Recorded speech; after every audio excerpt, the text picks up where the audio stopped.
Hello. Sir ನಮಸ್ತೆ. ಆ, Jayaprakash ನಾಗ್ತೇಳಿ YouTube ಚಾನಲ್ಗೆ ಸ್ವಾಗತ.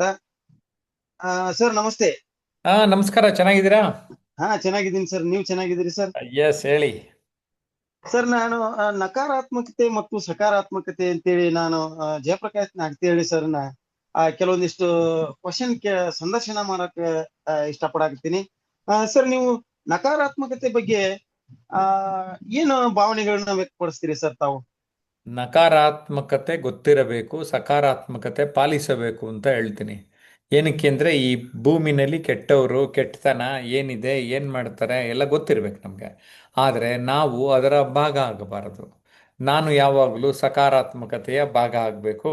ಜೀವನದಲ್ಲಿ ಆ ಸಕಾರಾತ್ಮಕತೆ ಎನ್ನುವುದು ನಮ್ಮನ್ನು ತುಂಬ ತುಂಬ ಎತ್ತರಕ್ಕೆ ಕೊಂಡೊಯ್ಯುತ್ತೆ ಎನ್ನುವುದು ನನಗೆ ಅರ್ಥ ಆಗಿದೆ.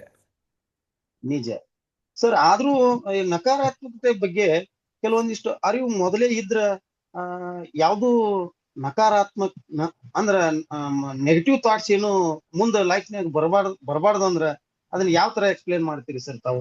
ಸಿ, ನಮಗೆ ಥಾಟ್ಸ್ ಬಗ್ಗೆ ಕೇಳ್ತಾ ಇದ್ದೀರಾ ನೀವು.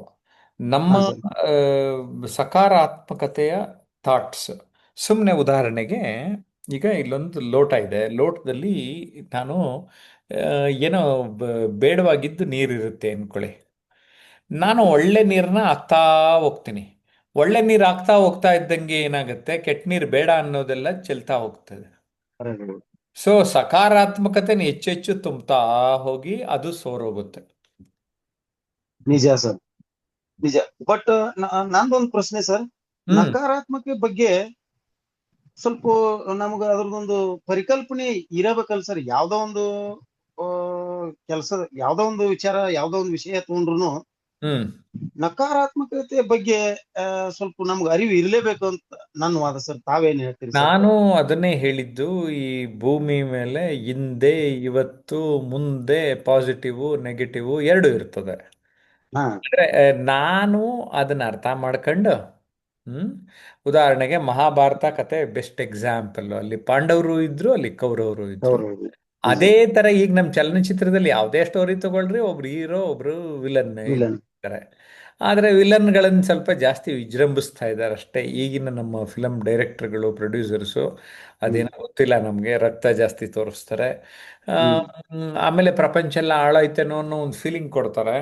ಆದರೆ ಈ ಭೂಮಿ ಮೇಲೆ ಸುಮಾರು ಜನ ಚೆನ್ನಾಗಿದ್ದಾರೆ, ಚೆನ್ನಾಗಿ ಊಟ ಮಾಡಿ ಮಲಗ್ತಾರೆ. ಆದರೆ ನಮ್ಮ ನ್ಯೂಸ್ನವ್ರಿಗೆ, ಮೀಡಿಯಾದವ್ರಿಗೆ ಅದು ಬೇಕಾಗಿಲ್ಲ.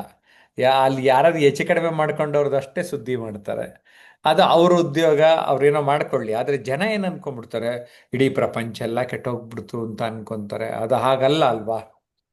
ನಿಜ ಸರ್, ನಿಜ. ಸರ್ ಈಗ ತಾವೇ ಹೇಳ್ದಂಗ ಈ ಈ ಇತ್ತೀಚಿನ ದಿನದೊಳಗ ಈ ಮಾಧ್ಯಮಗಳು ಹೆಂಗ್ ಆಗ್ಬಿಟ್ಟಿದಾವ ಅಂದ್ರ ಸರ್, ಹ್ಮ್ ಈಗ ನೋಡ್ರಿ ಸರ್, ಈಗ ಒಂದು ಇತ್ತೀಚಿನ ಬೆಳವಣಿಗೆ ಅಂದ್ರ ಸ್ವಲ್ಪ ದಿನ ದರ್ಶನ್ ಅವ್ರು ತೋರಿಸಿದ್ರು ಹ್ಮ್ ಅದೇನೋ. ಆಮೇಲೆ ಮತ್ತೊಂದೇನೋ ಬಂತು, ಈಗ ಧರ್ಮಸ್ಥಳ ಧರ್ಮಾಧಿಕಾರಿಗಳಿಗೆ ಬೆನ್ ಹತ್ತಿದ್ರು. ಹ್ಮ್ ಅಲ್ಲಿ ಒಳ್ಳೆ ವಿಚಾರಗಳು ಸಾಕಷ್ಟು ಇರ್ತಾವು, ಅವನ್ನ ಯಾರು ಹೇಳೋದಿಲ್ಲ ಸರ್. ಅದಕ್ಕೊಂದು ಎಕ್ಸಾಂಪಲ್ ಅಂದ್ರೆ ಈಗ ಧರ್ಮಸ್ಥಳದ ಒಂದು ಗ್ರಾಮೀಣ ಅಭಿವೃದ್ಧಿ ಸಂಸ್ಥೆ ಅಂತ ಏನ್ ಮಾಡ್ಕೊಂಡಿದ್ರಲ್ಲ ಶ್ರೀಗಳು, ಹ್ಮ್ ಆ ಮುಖಾಂತರ ಸಾಕಷ್ಟು ಹಲವು ಹತ್ತು ಯೋಜನೆಗಳನ್ನ ಸಾವಿರಾರು ಬಡ ಜನರಿಗೆ ಆಗಿರ್ಬೋದು, ಫಲಾನುಭವಿಗಳಿಗೆ ಆಗಿರ್ಬೋದು, ಸಾಕಷ್ಟು ಯೋಜನೆಗಳನ್ನ ಕೊಟ್ಟಾರ ಅವರು. ಅವನ್ ಯಾವ ಒಂದಿನನು ಹೇಳುದಿಲ್ಲ ಇವ್ರು. ಅದು ಓ. ಏನ್ ಮಾಡೋದು, ಮಾಧ್ಯಮದವ್ರಿಗೆ ಅವ್ರು ಹೇಳ್ತಾರೆ, ಜನ ನೋಡಲ್ಲ, TRP ಬರಲ್ಲ, ಅಡ್ವರ್ಟೈಸ್ಮೆಂಟ್ ಕೊಡಲ್ಲ ಅಂತಾರಲ್ಲ ರಮೇಶ್ ಅವರೇ. ಅದಕ್ಕೆ ಇವತ್ತು ಟಿವಿಗಳು ಕಡಿಮೆ ಆಗ್ತಾ ಇದೆ, ಸೋಷಿಯಲ್ ಮೀಡಿಯಾ ಇಂಪ್ರೂವ್ ಆಗ್ತಾ ಇದೆ. ನೀವುಗಳು ಎಲ್ಲರೂ ಚೆನ್ನಾಗಿ ಮಾತಾಡಿ, ನಿಮ್ಮದೇ ಅನುಭವನ, ನಿಮ್ಮದೇ ಟಿವಿ, ನಿಮ್ಮದೇ ಯೂಟ್ಯೂಬ್ ನಿಜ. ಮಾತಾಡಕ್ಕೆ ಒಂದು ಅವಕಾಶ ಸಿಕ್ಕಿದೆ. ಇವತ್ತು ಎಲ್ಲರೂ ಮಾತಾಡಿ ಸಮಾಜದ ಸುತ್ತಮುತ್ತ ಅಂತ ಸಕಾರಾತ್ಮಕತ ಪ್ರತಿಕ್ರಿಯೆಗಳು, ಓಕೆ, ಸಕಾರಾತ್ಮಕ ಸ್ಪಂದನೆಗಳು, ಸಕಾರಾತ್ಮಕ ಚಿಂತನೆಗಳು ಹೆಚ್ಚಾಗಬೇಕು ಅಂತಾನೆ ಅಲ್ವೇ ನಾವು ನಿಮ್ಮಂಥವ್ರನ್ನೆಲ್ಲ ಚೆನ್ನಾಗಿ ಮಾತಾಡಿ ಸೋಷಿಯಲ್ ಮೀಡಿಯಲ್ಲಿ ಮಿಂಚಿ ಅಂತೀವಿ ನಾವು. ನಿಜ. ನಿಜ. ನಿಜ ಸರ್. ಈಗ ನಕಾರಾತ್ಮಕತೆ ಬಗ್ಗೆ ಅದ್ಭುತವಾಗಿ ಹೇಳಿದ್ರಿ ಸರ್. ಅದನ್ನ ಹೆಂಗ ನಾವು ಇದನ್ನ ಮಾಡ್ಬೇಕು, ಅಳವಡಿಸ್ಕೋಬೇಕು, ಯಾವ ರೀತಿ ಎಷ್ಟು ಮಟ್ಟಿಗೆ ಇರಬೇಕು ಅಂತ ಹೇಳಿ. ಅದೇ ರೀತಿ ಸರ್, ಯಾವಾಗ್ಲೂ ಸಕಾರಾತ್ಮಕತೆ ಅಷ್ಟ ವಿಚಾರ ಮಾಡಿ ಸುಮ್ ಕುಂತ್ರ ಅಭಿವೃದ್ಧಿ ಹೆಂಗ್ ಆಗ್ಬೇಕಲ್ಲ ಸರ್. ಅದ್ರ ಬಗ್ಗೆ ತಮ್ಮ ವಿಚಾರ ಎರಡ್ ಮಾತಿಗೆ ಏನ್ ಹೇಳ್ತೀರಿ ಸರ್ ತಾವು? ಸಕಾರಾತ್ಮಕವಾಗಿದ್ದಾಗ ಏನಾಗುತ್ತೆ ಅಂದರೆ, ಇಡೀ ಪ್ರಪಂಚ ಆ, ಇಡೀ ಅನೇಕ ವ್ಯಕ್ತಿಗಳು ಕೂಡ ನಮ್ಮ ಜೊತೆ ಎಷ್ಟೋ ಸಾರಿ ಕೈ ಜೋಡಿಸ್ತಾರೆ. ಇಡೀ ಇಡೀ ಪ್ರಕೃತಿನೇ ನಮಗೆ ಸಪೋರ್ಟ್ ಮಾಡುತ್ತೆ ಅಂತ ಹೇಳ್ತಾರೆ. ಆ ರೀತಿಯ ಕೆಲವೊಂದು ಅನುಭವಗಳು ನನ್ನ ಬದುಕಿನಲ್ಲಿ ಆಗಿದೆ. ಕೆಲವೊಂದು ಯೋಜನೆಗಳು ಮಾಡೋ ಸಂದರ್ಭದಲ್ಲಿ ನಾನು ಎಕ್ಸ್ಪೆಕ್ಟ್ ಮಾಡದೇ ಇರುವಂತಹ ವ್ಯಕ್ತಿಗಳೆಲ್ಲ ಬಂದು, good Jayaprakash, you are doing great, ನಮ್ಮ ಸಪೋರ್ಟ್ ನಿಮಗಿದೆ ಅಂತ ಮಾಡೋದನ್ನು ನಾನು ಗಮನಿಸಿದ್ದೇನೆ. ಹಾಗಾಗಿ ಕೃತಜ್ಞತೆ ಮನೋಭಾವವನ್ನು ಬೆಳೆಸುವ ಸಲುವಾಗಿ ವರ್ಷಕ್ಕೊಂದು ಕಾರ್ಯಕ್ರಮ ಕೃತಜ್ಞತೆ ಹೆಸರಲ್ಲಿ ಕೂಡ ಮಾಡ್ತಾ ಬಂದಿದ್ದೇನೆ. ನಿಜ ನಿಜ ಸರ್. ಸರ್ ನೀವು ಆ, ಬಾಳ ಮನ ಮುಟ್ಟುವಂಗ ಹೇಳಿದ್ರಿ ಸರ್ ತಾವು, ನಕಾರಾತ್ಮಕ ಬಗ್ಗೆ ಮತ್ತು ಸಕಾರಾತ್ಮಕತೆ ಬಗ್ಗೆ. ಆ ಬಟ್ ಇನ್ನೊಂದ್ ಲೈನ್ಯಾಗ ಎರಡೂನು, ನಕಾರಾತ್ಮಕತೆ ಮತ್ತು ಆಗಲೇ ಹೇಳಿದ್ರಲ್ಲ ಸರ್, ನಕಾರಾತ್ಮಕತೆಯನ್ನ ಬಿಡಬೇಕು, ಸಕಾರಾತ್ಮಕತೆಯನ್ನ ಎಸ್.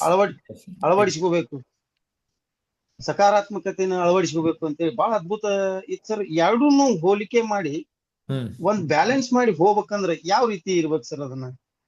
ನಾವು ಬ್ಯಾಲೆನ್ಸ್ ಮಾಡಲೇಬಾರ್ದು, ನಾವೊಂದು ಭಾಗ ಆಗಬೇಕು. ಕೆ ಆ, ಕೊಳ ತುಂಬ ಹಾಳಾಗಿದ್ರು, ಕೆಸರಿದ್ರೂ ಅದರೊಳಗಡೆ ಕಮಲದ ಹೂವು ಅರಳುತ್ತೆ. ಸೊ ನಾವು ಸುತ್ತಮುತ್ತದ ನಮ್ಮ ಸಮಾಜ ಆ ಥರ ಆಗಿದ್ರೂ ನಾವು ಸರಿಯಾಗಿದ್ದರೆ ನಾವು ಯಾವಾಗಲೂ ಆ ಒಂದು ಲೋಟಸ್ ಕಮಲದ ರೀತಿ ನಾವಿರ್ಲಿಕ್ಕೆ ಸಾಧ್ಯ ಆಗತ್ತೆ. ನಿಜ ಸರ್. ಸರ್ ಹ್ಮ್ ಸರ್ ಎರಡೂ ವಿಷಯದ ಬಗ್ಗೆ ಆ ಜಯಪ್ರಕಾಶ್ ನಾಗ್ತೇಳಿ ಸರ್ ಎಂತ ಅದ್ಭುತವಾಗಿ ವಿವರಣೆಗಳನ್ನು ಕೊಟ್ರು ಸರ್. ಲಾಸ್ಟಿಗೆ ಕೊನೆಯದಾಗಿ ಎಂತ ಅದ್ಭುತವಾಗಿ ಹೇಳಿದ್ರು. ನಕಾರಾತ್ಮಕತೆ ಅಂದ್ರ ಒಂದು ಹೊಂಡದೊಳಗಿನ ಕೆಸರು ಅಂತ ತಿಳ್ಕೊರಿ, ಸಕಾರಾತ್ಮಕತೆ ಅಂದ್ರ ಅದರಲ್ಲಿ ಬೆಳೀತಕ್ಕಂತ ಕಮಲ ಹೂವ ಅಂತ ತಿಳ್ಕೊರಿ ಅಂತ ಹೇಳಿ ಎಂತ ಅದ್ಭುತವಾಗಿ ವಿವರಣೆ ಕೊಟ್ರಿ ಸರ್. ಧನ್ಯವಾದಗಳು ಸರ್ ತಮ್ಗೆ. ತಮಗೂ ಅಷ್ಟೇ ಧನ್ಯವಾದಗಳು. ವೀಕ್ಷಕರೇ, ನಿಮ್ಮೆಲ್ಲರಿಗೂ ಒಳ್ಳೆಯದಾಗಲಿ, ಸಕಾರಾತ್ಮಕತೆ ವೃದ್ಧಿಸಲಿ.